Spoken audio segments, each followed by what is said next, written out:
heisā, hopsā, čau.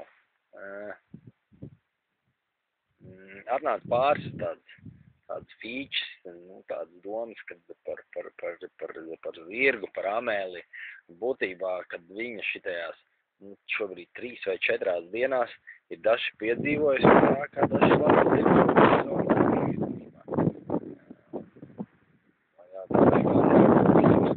divām dažādām paradigmām vai 2 dažādiem galiem, bet, fantastiska iespēja, fantastisks piedzīvojums, kas viennozīmīgi skatās, tad ir, milzīga iespēja tam visam. Neko, no rīta izgājām caur stēsību, jau aiz, ar galvu bišķi tur apmaldījāmies. Tagad jau amēlē teicu no rīta, kad ir viens, rīta vakar, mēs varējām šodien bērns. Es viņu izvadāju riņķīt, vienu riņķīt. Pa ne to ceļu, ne pa to, bet jā, būtu jāiet pa grunti, gājām apakaļ. Un, atnācām te jau uz Raiskuma ciemu pagriezienu, kur dzīvoja. Kā viņai vārds jāizmirst. Raiskuma ciemu saknītēs dzīvoja. Viņa nājiņāk krāsā filmēja.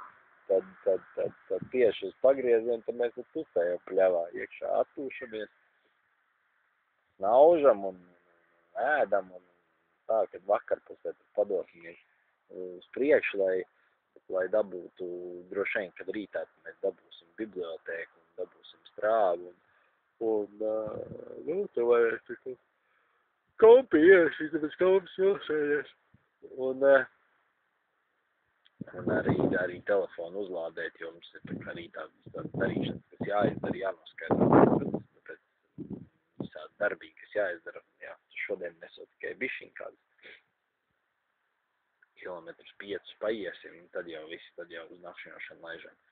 Pagaidām viss, šodien bez tādiem kaut kādiem baigiem piedzīvojumiem, pagaidām, jā. Bet, vēl novērojams par to, kad cilvēki tik ļoti dažādi reaģē, ka tu brauc ar to zirgu un vienkārši redz pretīm braucošās mašīnās, kādas emocijas, ir kaut kādas 0 emocijas, ir kaut kādas, apmēram, kas te notiek, vatā F, un, ir, protams, sajūsma par to, kad tu redzi cilvēkam, super, tie, protams, liekas, tā ir vismazāk. Lielākajā daļā ir tāds, faktiski, izbrīns, par tā, ka nav tāds uzreiz tādas pozitīvās emocijas, ir tāds izbrīns, tāds apmēram stopkādrs cilvēkiem, kad, nav saprašana, kas tagad notiek, kaut karvoks plīva aizmugurē. Tāpēc tādi novēroja par to, par mūsu precīznācējiem. Tā kaut kā īsumā, un tad jau kaut ko vēl būs runājama un uzrunāšu. Labi, tā pagaidām. Čau.